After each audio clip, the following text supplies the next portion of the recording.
Madam President, allow me at the outset to thank you for the convening of this urgent meeting at this critical time, and to thank Algeria and Somalia for requesting it on behalf of the Arab group, as well as China, France, Guyana, Pakistan, Slovenia, and the United Kingdom for their support to this request. Allow me also to thank Under-Secretary General Tom Fletcher, who has recently visited Gaza and the region, for his relentless efforts and for his sobering and alarming briefing. Madam President, this meeting was originally requested to discuss Israel's weaponization of humanitarian aid for collective punishment purposes, with Israeli leaders confessing to it publicly. They're not denying it or claiming, as they have done in the past, that hundreds and sometimes thousands of truckloads of humanitarian aid is in Gaza Strip. This time now, they made the decision to weaponize it, to use it, to stop it publicly. They're not denying it. No longer feeling the need to even keep up pretenses.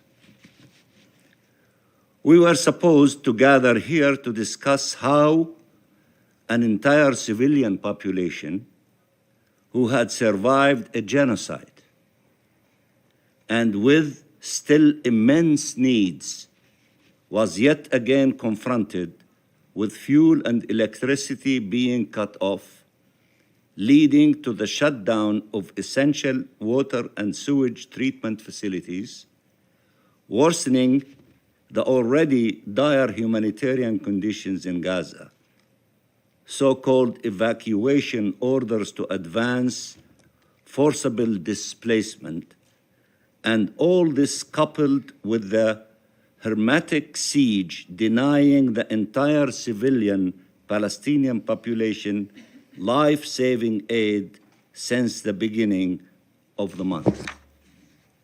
Now, we gather here after a series of deadly Israeli attacks that killed last night alone hundreds of Palestinians. Current reports indicating over 400 killed and nearly 600 injured in the span of few hours during the night last night, reminiscent of the criminal bombardments our people endured for over 15 months. The same images are back to haunt us. Small children on Garnia's little siblings, injured and disoriented, trying to comfort and reassure each other. Entire families killed, children, mothers, fathers, searching for their loved ones under the rubble, not knowing if they are dead or alive. Bombardments, death, devastation, fire, and fear are yet again spreading throughout the Gaza Strip. And this is all happening during the Muslim holy month of Ramadan, 1 year after the councils chose this same period, given its significance, to call for the first time for a ceasefire to halt the genocide and stem unimaginable human suffering. In our tradition, nobody would fight during the month of Ramadan. This is from the beginning of time. But yet, the criminals, cruel, selfish leaders of the government of Israel, of the occupying authorities, do these things in spite of traditions and respect for religion and humanity.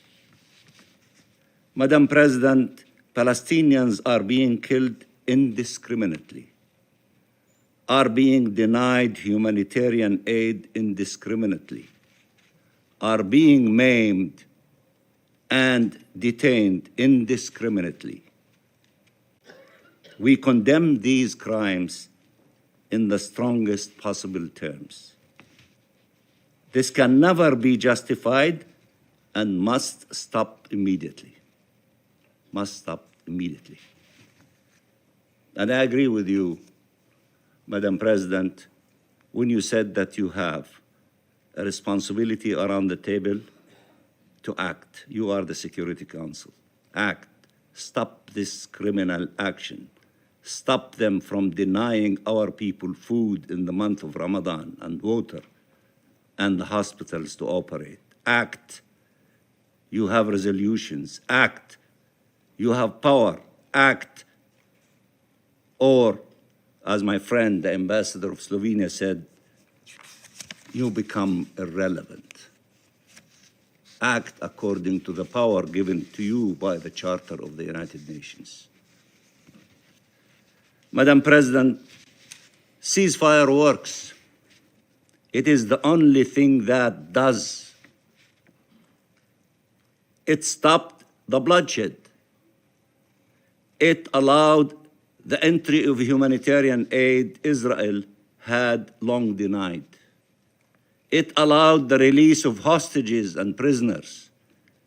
It allowed for the starving people to be given sustenance, for the sick and wounded to receive medical care, as the tenets of international humanitarian law and our very humanity oblige.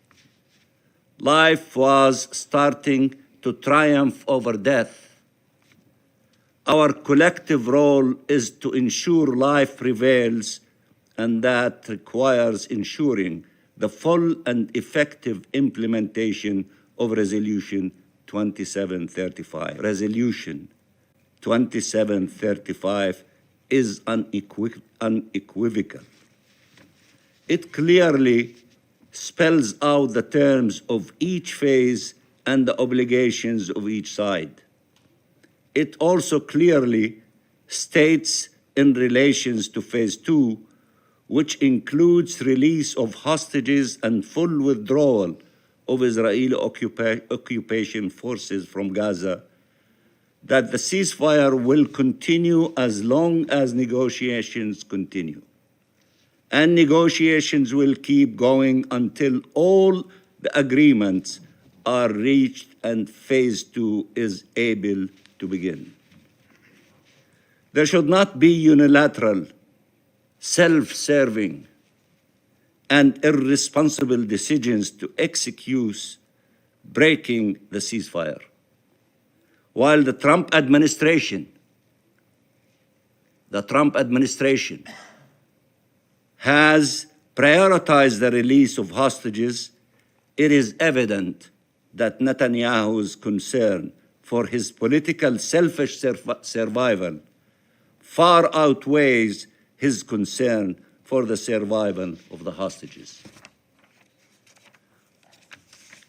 Madam President, the resolution is also clear in rejecting any attempt at demographic or territorial change in the Gaza Strip, including any actions that reduce the territory of Gaza, a goal Israel continues to pursue as mass forcible displacement and annexation remain its primary aims throughout the occupied Palestinian territory. The resolution also reiterates the Council's unwavering commitment to the vision of the two-state solution where two democratic states, Israel and Palestine, live side by side in peace within secure and recognized borders, consistent with international law and relevant UN resolutions, and stresses the importance of unifying the Gaza Strip with the West Bank under the Palestinian Authority. This is the only way forward. This is the only way forward. Sustaining the ceasefire, implementing it in full, and transforming it into a clear and immediate pathway to Palestinian independence and ceasefire for all. Act now. You can act not to allow the ceasefire to be broken, not to allow the starvation of the Palestinian people. Act now. Madam President, the State of Palestine and Arab countries, with the support of many around the world, have exerted every effort to ensure that Gaza in particular and Palestine as a whole are set on a different trajectory towards life and liberty, to change the reality our people has been for too long endured, and to change forever and for the better our region, for the benefit of all states and all peoples. A clear vision accompanied with a solid plan was endorsed by the Arab Summit and supported by the OIC ministerial meeting and has been welcomed worldwide, and many of you in your statements referred to your support to what was adopted in the Arab Summit conference. A small ray of hope was appearing on the dawn of the possibility of changing the tragedy in the Middle East to something that is different and promising. And perhaps that's why the criminal extremist leaders of Israel who do not want to allow this ray of possibility to flourish, they did what they did last night in order to destroy the efforts of all of us to open the door of peace. They are trying to close that door and to open the door of war and destruction and killing people. These efforts should be supported. The efforts of the Arabs, the OIC, and all of you that you've referred to should be supported, not compromised and sabotaged. They offer the only viable path away from conflict and towards peace. They have transformative power. Allow them to flourish. Allow them to become the new reality. Don't allow the other option of war and destruction and taking away lives, especially of children and women. Peace saves lives. War takes lives. Act. Choose peace. We, Palestine and Arab countries, are acting responsibly and with resolve to end this conflict once and for all. We are acting responsibly and with resolve to end this conflict once and for all. We will spare no effort, and we need all the help we can get. Help us. Act. We want peace. We have a plan. We have an alternative. We have options. It is crystal clear. Help us. Act with us to make peace is the option of the world, and make war not acceptable and need to be stopped, and ceasefire to prevail. This starts with supporting the Arab plan for reconstruction, which many of you refer to, supporting the Palestinian government's assumption of its responsibilities throughout the occupied Palestinian territory, the deployment of a UN-mandated mission throughout the occupied Palestinian territory, achieving a complete, comprehensive, and permanent ceasefire, and supporting an end of the occupation, Palestinian independence, implementing the two-state solution, and achieving shared peace and security. This is a historical moment where everyone must choose where they stand and what vision they want to see prevail. The next few days are decisive and can either set us on the right path or the wrong one, with huge implications for the region and the world.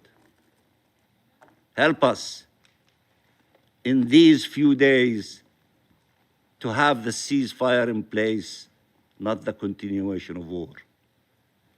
Life must prevail. Liberty must prevail. Peace must prevail. You are the mighty Security Council. Act, help us, and I thank you very much, Madam President. Thank you, Madam President. We stand firm in our commitment to return the hostages and defeat Hamas, and it's time for the international community to take our commitment seriously. We will bring home every lost hostage. Hamas has refused to release our hostages and repeatedly rejected all the offers, both by the US and the mediating countries, even for the period of Ramadan. And thus, the return to fighting is a necessity. The IDF is attacking targets of the Hamas terrorist organization to achieve our objectives. These precise attacks include Hamas terrorist commanders, terrorist cells, launch posts, weapon stockpiles, and additional military infrastructure that are being used by these terrorist organizations to continue to plan and execute attacks against Israeli civilians and IDF soldiers. However, we are drawn into a discussion today not to alleviate suffering, not to seek truth, but to indulge the political agenda of certain members of this Council. Those who wield humanitarian rhetoric and feigned concern as a weapon, turning a blind eye to the primary cause of suffering in Gaza, the Hamas terrorist organization, which continues to hold 59 innocent hostages. For those truly concerned about humanitarian crises, there is one that should be paramount: the hostages still held in Hamas's brutal captivity. Men, women, children, the elderly, innocents ripped from their homes and subjected to horrors beyond comprehension. Many are already believed to be dead, while others continue to be tormented day after day. For over a year and 4 months, they have been deprived of sunlight, medical care, the comfort of their families' embrace. Their conditions are unknown, their treatment unimaginable. This is the most urgent humanitarian crisis, and yet those who claim to be the loudest voices for human rights have somehow lost their voices on this matter. So let us be clear: any discussion of humanitarian suffering that does not begin with the hostage release is not an honest discussion. For months, Israel took unprecedented steps to facilitate humanitarian aid into Gaza. Israel's war is against Hamas, not Gaza's civilians. And yet, despite our efforts, Hamas refuses every opportunity for peace. It refuses to release the hostages.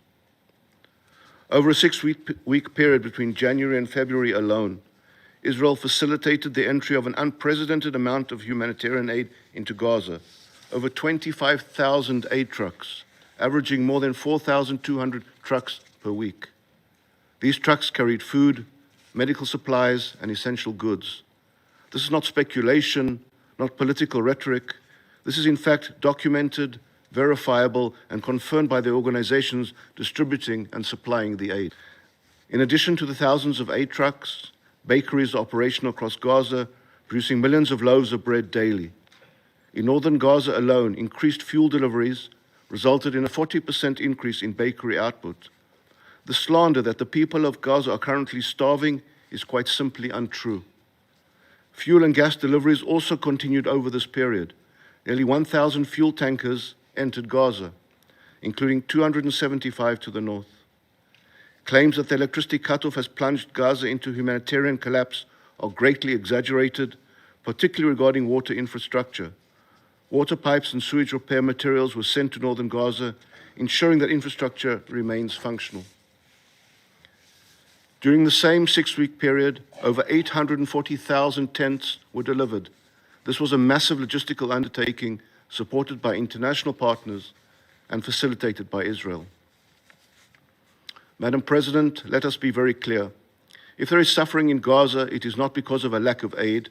It is because Hamas has hijacked an entire civilian population for its own violent ends. Hamas diverts food, Hamas hoards fuel, Hamas transforms hospitals, schools, and UN facilities into command centers, ensuring that even in the presence of humanitarian aid, suffering persists. But somehow, in the debates of this Council, Hamas is an afterthought, a footnote, a mere inconvenience in the preferred narrative. And so, instead of asking why Hamas continues to prolong this war, instead of asking why Hamas rejected a ceasefire extension that would have freed civilians from suffering, instead of asking why Hamas holds hostages in horrific conditions, instead of asking these questions, certain members choose instead to malign Israel, the only party in this conflict undertaking their humanitarian obligations and taking steps to meet them. Israel will not be lectured by those who exploit human suffering for political gain. If this Council wishes to address suffering, then it must demand the immediate and unconditional release of the hostages. There can be no progress until this occurs. There can be no relenting against the evil that we face. The massive amounts of humanitarian aid which Israel coordinated and facilitated, at least those amounts not seized by Hamas, have reached every segment of Gaza's population, with one tragic exception: the hostages. While Gazan civilians benefit from food, medicine, shelter, and support, these innocent individuals languish in conditions that defy human comprehension, a stark reminder of the vast moral inequivalence between Israel and Hamas. The release of the hostages is the first, the most urgent, the most fundamental step towards ending this war. The people of Gaza deserve a future free from Hamas and the pain that they wrought. The innocent Israelis wasting away in Hamas's tunnel network must once again feel the sun on their faces and embrace their loved ones. This is the only true path to peace. I thank you, Madam President.